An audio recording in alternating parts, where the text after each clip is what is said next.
in between, in this framework, there is a lot to be done. I believe in ground-up, steps-by-step activities, making progress for the benefits of the two sides. Hopefully, Trump will be helpful in this regard without illusions, and of course, not blaming Israel, but keeping Abu Mazen accountable for the coming failure. But I just want to press you before we go to General Chalutz. You were, until last May, the defense minister under Benjamin Netanyahu. You left the government and you, I'm paraphrasing here, but you basically said more or less that you've lost faith in Prime Minister Netanyahu's leadership. Do you think that he's sincere about reaching a peace deal with the Palestinians? You know, the idea of dividing the land of Israel, it's not new. Going back to Peel Commission proposal of 1937, which was accepted by the Jewish leadership, although it was not in our favor, it was rejected by the Arabs. In 1947, it was a partition plan proposal by the United Nations resolution. Again, the Jewish leadership said yes, the Arab leadership said no. Later on, of course, Camp David of Barak, Clinton proposal of December 2000, Arafat rejected all kinds of proposals, and Abu Mazen rejected to Olmert proposal after Annapolis 2008, and in 2014 he rejected to continue the negotiation based on American paper, terms of reference. So there is no chance for them. Occupation didn't start in 1967, in 1948, meaning it's about our very existence of the State of Israel. So there is no chance to conclude the conflict.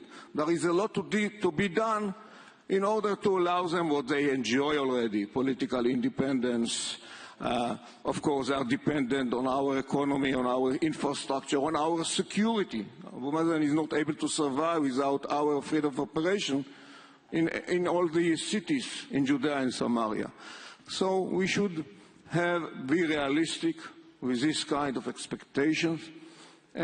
Hopefully to make progress from the ground up, to make progress, but without illusions. So General Chalutz, back in 2005, the summer of 2005, you were the chief of staff and oversaw the withdrawal from the Gaza Strip. And we see today what's happening in Gaza, the cycles of violence and conflict that we've had there, most recently the large-scale protective edge in the summer of 2014. Do you think that, unfortunately, I guess, lack of a better word, we're doomed to these continued cycles with Hamas? Or is there some other option that we just haven't tried yet? Well, first of all, thank you for inviting me, and congratulations on your anniversary. With your permission, I would like to address first the first question.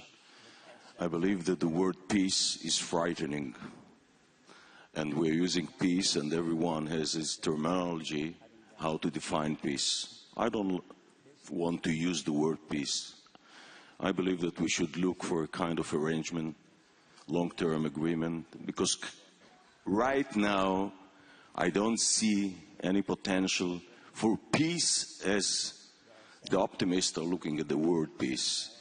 On the other hand, as close as President Trump is to Israel, and as determined he is, it would be more difficult to oppose any kind of solution that he will bring with. Because you can not deny friendly suggestion that will be put on the table. That's first. And just to remind that US and Japan are in good relation after a very, very cruel World War II. The same with Germany. The Americans who are the ones who recovered Germany from the disaster of World War II. So peace or agreement is signed between hostile sides, not between those who are respecting each other.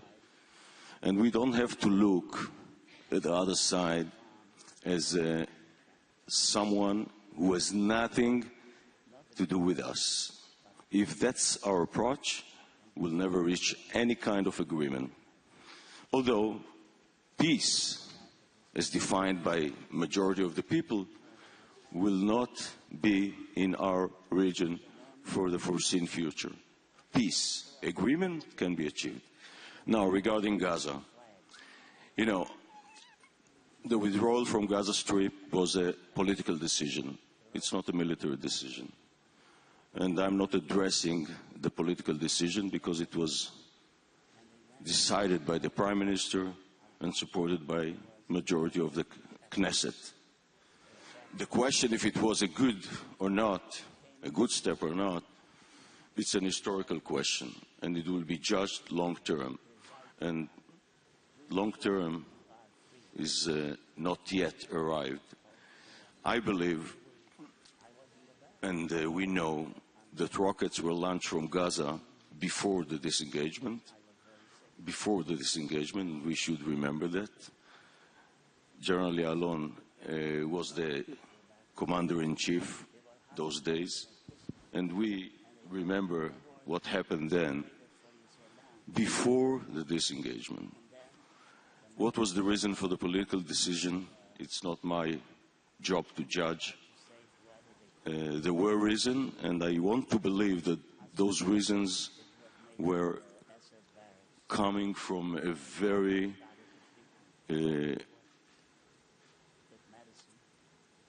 good thinking about the future of the State of Israel. So I believe about the Prime Minister who took this decision, and I don't think that this kind of question should be addressed to the military establishment. It should be addressed to the political establishment. We're on the verge of celebrating, commemorating 50 years to the 1967 war, to the war that Israel conquered the Gaza Strip, the West Bank, the Golan Heights, the Sinai, and reunified Jerusalem. And sometimes it seems that Israel has yet to fully decide what it wants to do with some of these territories, right? The Golan, Israel has applied Israeli law. East Jerusalem, Israel has annexed. But the West Bank, you have people, some of the people here today who call to annex Area C, other members of the Israeli government who say that's not the right move.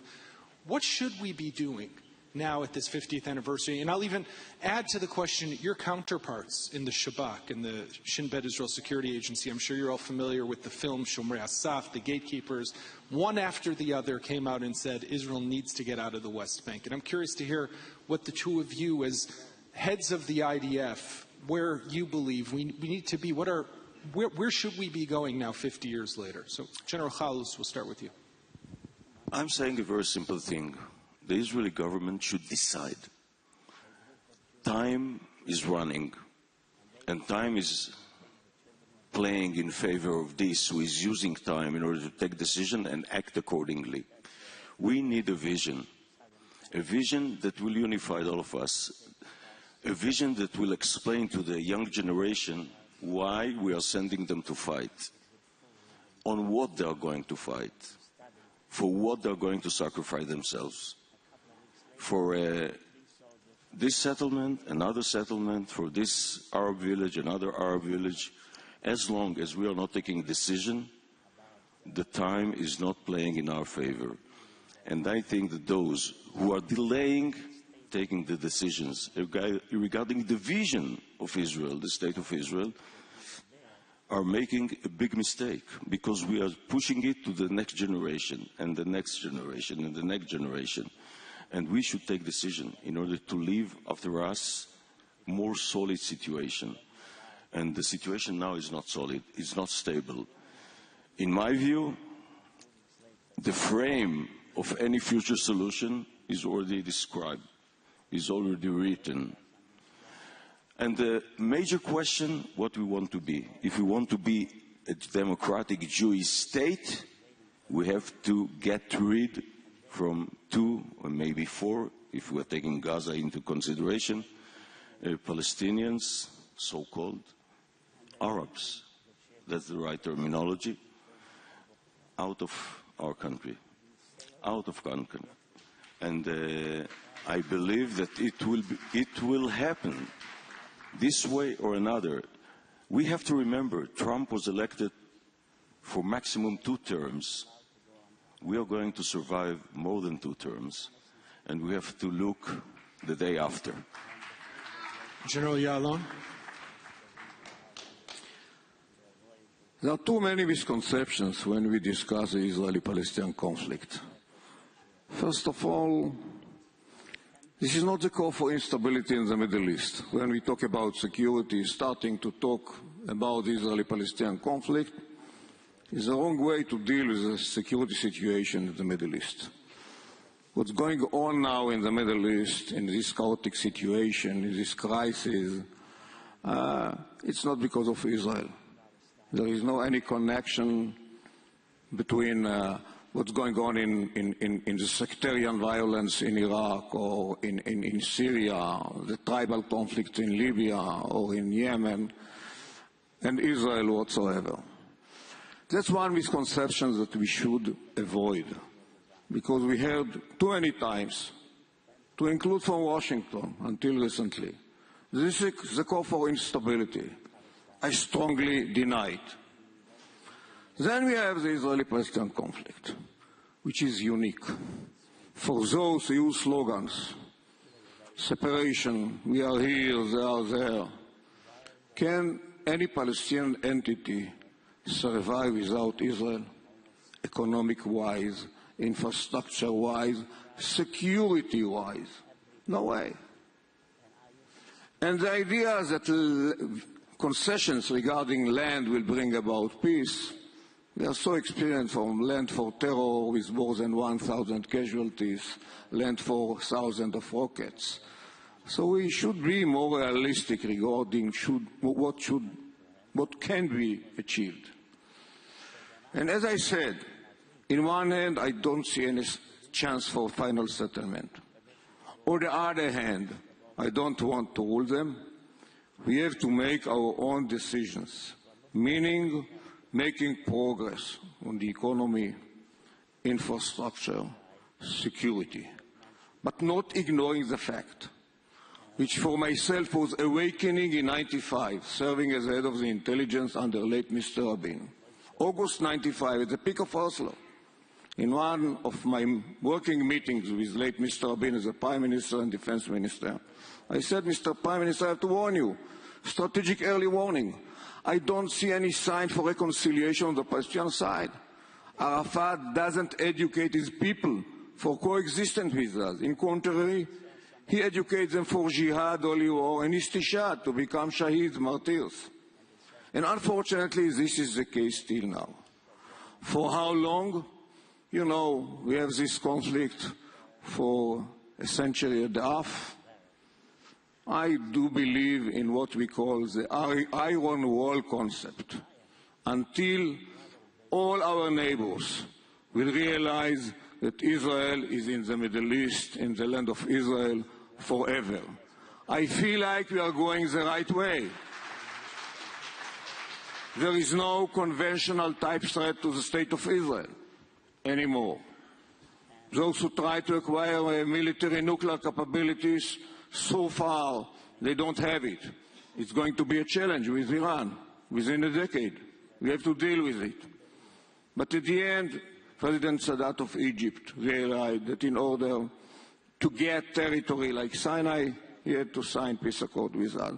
King Hussein of Jordan enjoys strategic relations with us without getting any piece of land since 1970. Today we enjoy a kind of common interest with the Sunni Arab regimes in the region. The term Israeli-Arab conflict is irrelevant for meanwhile. With the Palestinians, we should convince them that we are not going to disappear. We are going to stay in the land of Israel. We are going to be there forever, and we can live together without uprooting a single Arab and a single Jew. General Chalutz, I want to shift gears with you for a moment, move to Israel's northern front, Lebanon. You were the chief of staff during the 2006 Second Lebanon War, during which Hezbollah then had about 15,000, let's say 20,000 rockets. They fired about 4,300 during those 34 days of war. But now, while we've had almost 11 years of quiet along Israel's border with Lebanon, we are told that Hezbollah has over 130,000 rockets and missiles with ranges and accuracy and warheads the size that can cause unprecedented devastation and destruction. When you think back 11 years ago, and you look at that war, do you have any decisions that you say maybe I should have done differently? And also, how would you potentially deal with Hezbollah in a future war? I think that 11 years of quiet border is the first proof that this campaign was in a way successful, although there were a lot of mistakes, etc. The fact that they had those days 40,000, but they launched only 3,900, reflect what will happen next time, if next time will come. We never went into a war because the other side is equipping himself with new and modern equipment, although we're trying to prevent it time to time by some Air Force activities over there. I would say that when we are judging the other side strengthening, we are not looking at ourselves. We multiply and multiply and multiply our abilities. And I believe that next time the Israeli government will take the recommendation of the Chief of Staff to destroy Lebanon if they will do something. In my case, Lebanon, what does that mean to in my Lebanon? case, that was the recommendation, and it wasn't approved because of justified reasons. International relation, American pressure over us, etc. But no doubt that we should use our iron fist whenever someone is raising his hand on an Israeli citizen. And this iron fist means that any country with its launching terror activity against Israel should be punished a lot beyond their expectation, a lot beyond. General Yalon, when you were defense minister, you were one of the architects, I think we could say, of the red lines that Israel laid down for what's happening in Syria, the transfer of weapons from Syria to Hezbollah and Lebanon. Israel will take action. And while Israel doesn't usually say it did something or didn't do something, there's been about 20, 25 alleged strikes over the last couple of years. So when you think about what's happening in Lebanon and a future war, is all of Lebanon a target? Is state infrastructure now a target? Is Lebanon and Hezbollah one and the same? Situation with Hezbollah, of course, with Iran. Hezbollah, it is an Iranian proxy. It's another evidence that the problem is not what is called occupation since '67. We don't occupy any Iranian land whatsoever. We don't occupy any Lebanese land whatsoever. But they still call to wipe Israel off the map of theirs. It's about our very existence. This is the kind of threat that we have to deal with. But so far, Hezbollah is deterred. All the parties in Syria are deterred. Hamas in the Gaza Strip is deterred. Israel enjoys an effective, sustainable deterrence because of its military power. Yes, the IDF is the strongest military power in the Middle East. Now, when it comes to the internal conflict in Syria as an example, we made some smart decisions. First of all, not to intervene. We don't say whether we are for Assad or against Assad, although we have our own opinion. We talk about our interests, illustrated by red lines. The first one, we said, we are not going to tolerate any violation of our sovereignty. If it happens, we use a big stick of the IDF. And when it happened intentionally by Iranian proxies from Syria, 12 times. The last time was in August 2015. All those proxies are not alive anymore. That means deterrence. And as we have ISIS on our border, in the southern part of the Golan Heights, they were asked more than a year ago by German correspondent, you are there. You don't deal with Israel? They said, we don't want to be engaged with the IDF. The deterrence. And of course, another red line is not to allow delivery of advanced weapons to our enemies in the region. And when it happens, another use of the big stick. And for meanwhile, we didn't and we don't ignore the humanitarian crisis across the border. And when we witness the tragedy across the border, women, kids, adults looking for food, for fuel or blankets in the winter, and medical treatment, we extend our hand. And we welcome them. Till now, more than 3,000 Syrians, kids, women, adults, and injured rebels were hospitalized in Israeli hospitals.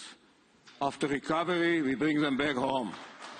This is a Jewish-Israeli way not to ignore this tragedy, but not to intervene and not to be involved. But if Trump is coming with a new strategy, we have any ideas about what should be done regionally. So just quickly, who would you want to see in Syria? Who would you want to see in control of that country? What is in our interest? What? Who would you want to see in control of Syria? What is in Israel's interest ultimately? If you could give a quick answer. Just give a name. No? No, I'm not going to give any name. As I said, we don't want to be involved and intervene. But we would like to see Iranians on the other side of the border. And without addressing the grievances of the Sunnis, which is a vast majority in Syria, there is no way to stabilize the situation. With the support of Russia, with the support of Iran, there is no way to stabilize the situation. But anyhow, I believe that what we are suffering now is from the vacuum created by the US administration, former administration decision to disengage from the area. And the vacuum has been filled by the three radical Islamist movements. The Iranian Shia ideology led by Iran, and unfortunately they exploited the bad deal to gain hegemony in Iraq, in Damascus, in Beirut, in Sana'a. Hopefully it will turn now with a new administration policy. Of course, Daesh and ISIS and Al-Qaeda as a Sunni caliphate ideologies, and Muslim Brotherhood as well, led today by a member of NATO, Erdogan. A grand strategy should restrain those elements, of course, defeating ISIS, putting the Iranian regime under pressure, and restraining Erdogan not to go on with the rogue activities, whether by facilitating ISIS, by Islamizing Europe. There is a lot to be done in order to fill the vacuum for the benefit, first of all, of the West, the United States, Europe, as well as Israel. I would like to address this question as well. I believe that, first of all, in my view, Israel geopolitical and military situation in the Middle East is the best ever, because there is no enemy that you can define right now beside the terror groups. No country is an enemy to Israel beside Iran, and we can speak about Iran. In Syria, unlike the common saying, I would say that for the time being, Assad is the right solution for us. And I'm not running for politics, so I can speak freely. Why? For now. Because for now, I'm saying for now. First of all, let him finish the work against all those terror groups that's fighting them, and then discuss about Assad, what will be his future. And I see the Russian as a stabilizing factor in the region.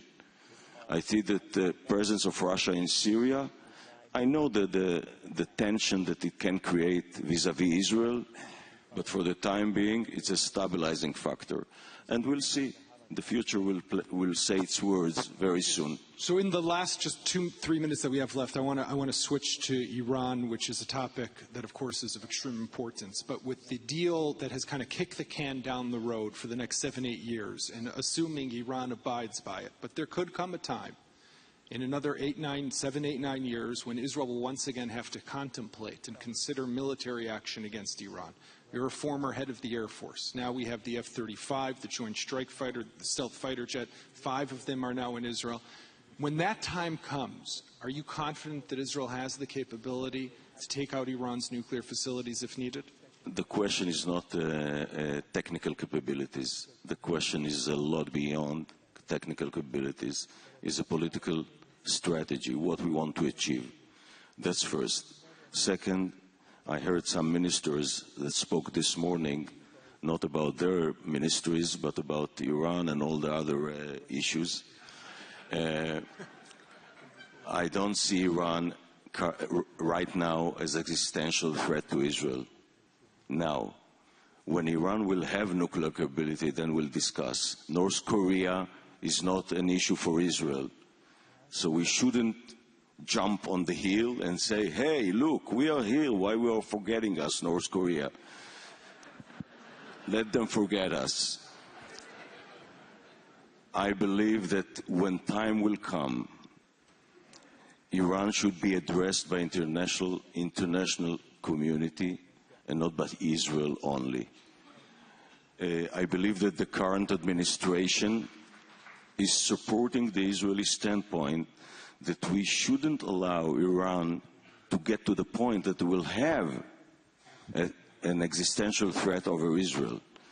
And I believe that the coming 4, maybe 8 years will give us opportunity to share our knowledge, our know-how, and our concerns with the American administration, and to come together to an understanding what should be done if. I don't think that we should discuss now how we'll operate in 8 years. Who knows? In 8 years, the globe can disappear. So why to discuss 8 years now? Let's speak about tomorrow about Iran. And tomorrow, we should be very strict about Iranian implementation of the average or below average agreement that was achieved with them. But as long as there is agreement, the average agreement is a lot better than a very successful war. General Yalon, one quick final statement. No doubt that the main threat for stability in the Middle East, not just for the state of Israel, is coming from Tehran, with this rogue regime, with its aspirations and capabilities. ISIS has the aspirations as well to run the world by Islamic Caliphate. They don't have the capabilities. But Iran is a regional superpower, very dangerous. Now, in order to deal with Iran, you don't have to look to the JCPOA, namely the deal regarding the nuclear issue. This regime is violating UN Security Council resolutions on a daily basis regarding proliferation of arms and terror, regarding missile tests, and of course human rights issue. There are at least 3 reasons to put again this regime under pressure and under sanctions in order not to meet an Iranian nuclear bomb within a decade. This should have been the main challenge here in Washington, Jerusalem, European capitals, to deal with it now. For Israel, yes, we have the strong military in the region. We have the best defensive measures like Iron Dome, David Sling, Arrow 2, in a short time, Arrow 3. The best defense, anyhow, is a good offense.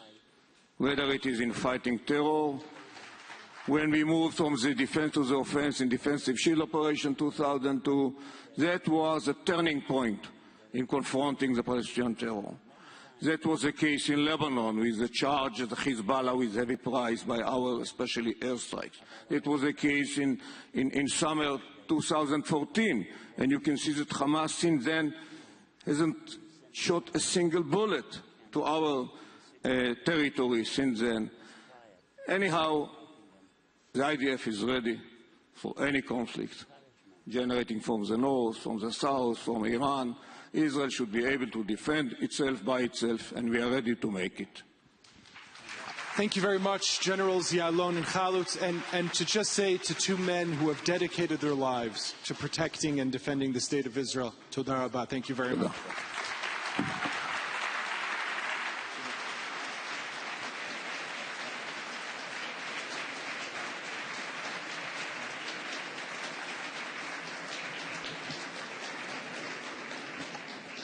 I'm delighted to call our next speaker, Irena Nevzlin, President of the Nadav Foundation and Chair of the Board of Directors of Beit HaTfutzot, the Museum of the Jewish People.